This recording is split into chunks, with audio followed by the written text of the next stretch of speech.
ছোট্ট কুমড়ো গাছে ফুল এসে গেছে।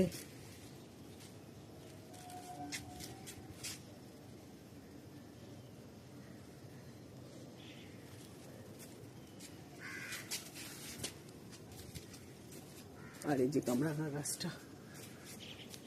গাছটাও বেশ প্রাণবন্ধ হয়ে উঠছে।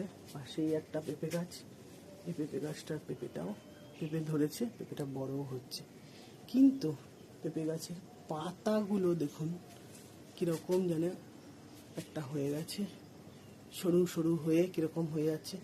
আপনারা যদি কেউ জানেন এর কী করে যে এটা মানে এই সরুটা ঠিক হবে, তাহলে আমি একটু উপকৃত হতাম। জানালে কমেন্টে একটু জানাবেন। হ্যাঁ, কেউ যদি জানেন যে পেঁপের পাতা কুঁচকে গেলে আর পেঁপের পাতা উপর দিকে সরু হয়ে গেলে তার প্রতিকার কী।